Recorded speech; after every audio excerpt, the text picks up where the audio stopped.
My brother, Caleb, thought he was the smartest man in the room. He called me incompetent and forced me to sign a legal waiver, surrendering all my equity and IP to the startup I built. He thought he had eliminated the quiet engineer. He was wrong. What Caleb didn't know was that while he was drafting that waiver, I was using my secret savings to buy the company's debt. I signed the paperwork, but I wasn't surrendering the company. I was taking ownership. Watch the stunning moment he realizes the person he just fired is the new CEO who owns his entire future. The air in the sterile, high-ceilinged boardroom in Boston felt heavy, thick with the anxiety of impending failure and the sharp, clean scent of expensive new wood. This was the headquarters of Novatech, the ambitious software startup that Lena Vance had intellectually birthed and her older brother, Caleb, had publicly fronted. Lena was the quiet architect, the engineering prodigy who had written the core product, a complex, elegant AI algorithm that streamlined supply chain logistics. Caleb was the charismatic face, the smooth-talking CEO who leveraged the family name and his immense, inherited self-confidence to charm VCs and land initial contracts. Their familial dynamic mirrored their corporate roles. Lena provided the unseen, invaluable support. Caleb took the public, glorious credit, treating his sister's genius as a utility he was entitled to exploit. The partnership, fragile from the start, finally shattered under the weight of a severe financial crisis. Caleb, ignoring Lena's rigorous projections, had overspent catastrophically on marketing campaigns and extravagant office space, betting recklessly on a Series B funding round that ultimately collapsed. Now, facing an immediate liquidity shortfall and the threat of creditor seizure, Caleb saw not a shared failure, but a golden opportunity to finalize his long-term goal, eliminating Lena completely. He needed a scapegoat for the board and sole control of her valuable intellectual property, IP. The meeting was abrupt. Lena was summoned to the firm's lawyer, Mr. Harrison, a man whose loyalty was bought by Caleb's perceived authority. Caleb sat across the massive table, radiating false distress and contempt. "It's over, Lena," he began, his voice laced with patronizing finality. "The board is demanding accountability. Frankly, your technical obsession scared off the big investors. They wanted leadership, not silence." He slid a thick document across the mahogany table. It was a comprehensive waiver of equity and IP rights.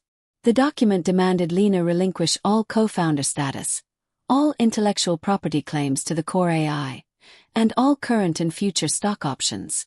In return, she would receive a token severance, a paltry sum designed to silence her and buy her out of years of labor and genius. "Sign it," Caleb commanded, his eyes cold. "It's your fault the numbers didn't align. You'll be the fall guy for the board and you get to walk away clean. We need you to take the blame for the failed funding round. It's the least you can do for the family name." Lena felt the familiar cold sting of his casual cruelty. This was the final, devastating chapter in a lifetime of systematic undervaluation. While her brother lived in a world of borrowed luxury and assumed success, Lena had been meticulous, saving every penny from her modest initial investments and consulting fees. She had always anticipated Caleb's greed. She just hadn't predicted the sheer depth of his malice. Her mother, always prioritizing the family's outward appearance, had already quietly sided with Caleb, leaving Lena entirely isolated.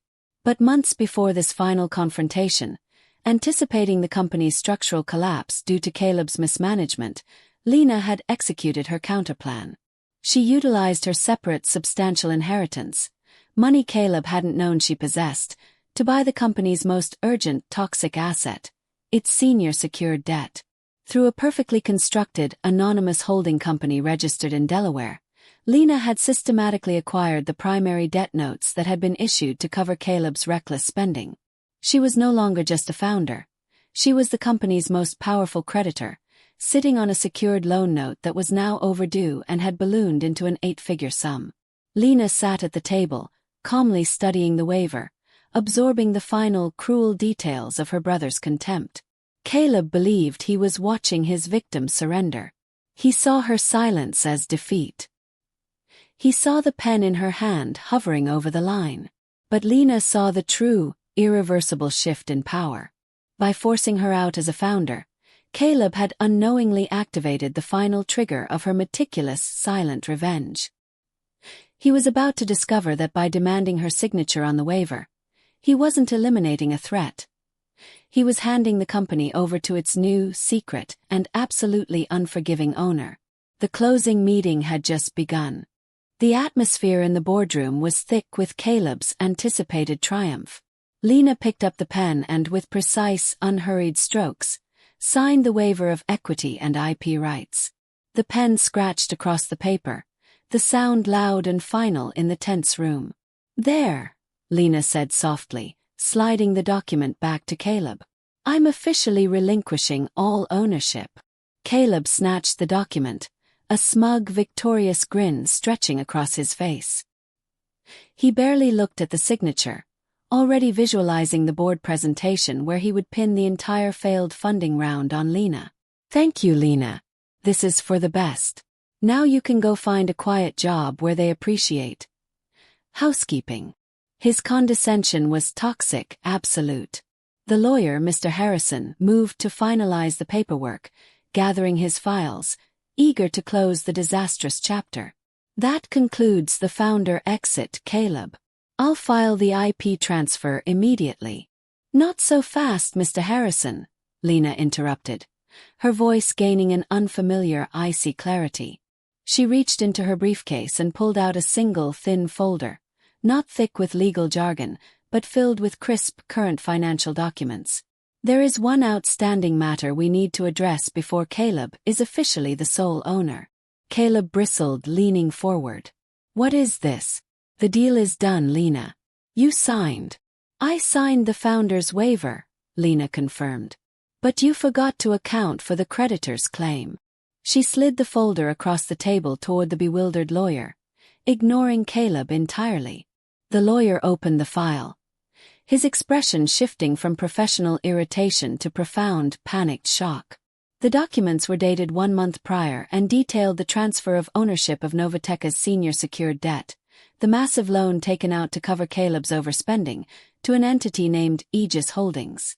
"Aegis Holdings," Mr. Harrison murmured, recognizing the entity as the firm's primary, most aggressive creditor. This is the secured debt note. It's overdue." He looked at Lena, his face pale. "Why do you have these documents, Lena?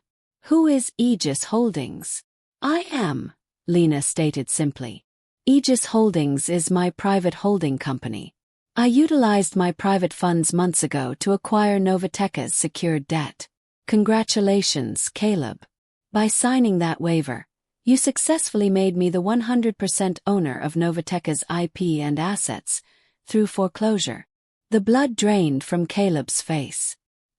He launched out of his chair, rage overcoming shock. "You lying snake. You bought the debt. You used the family money." "My money, Caleb," Lena corrected him, her voice lethal.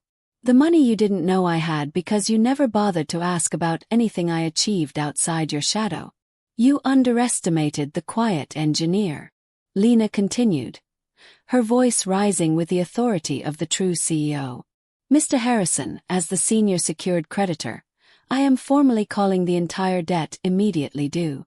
As the funds are unavailable, due to Mr. Vance's financial mismanagement and near-fraudulent spending, I am exercising my right to seize the underlying asset, Novatec."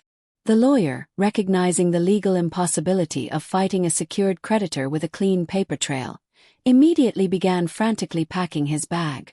He was abandoning ship. Caleb was now utterly alone, staring at the full, devastating reality of his loss. But you need me," Caleb stammered, his immense arrogance replaced by desperate pleading. "I'm the face. I have the connections. You're just a coder. You can't run this company without me." Lena finally looked at her brother, her eyes filled with cold, years-deep knowledge. "I designed the AI, Caleb. I designed the architecture. I designed the financial system. You were merely the cost of marketing. My first official act as the 100% owner of Novatec is to formally terminate your employment for gross financial malfeasance and negligence." She paused, letting the silence hang heavy. You are now fully severed from the company, Caleb. You lose the title, the shares, the salary, and the access. She gestured toward the door. Now you know what it feels like to be eliminated for the best interest of the company. The door is right there.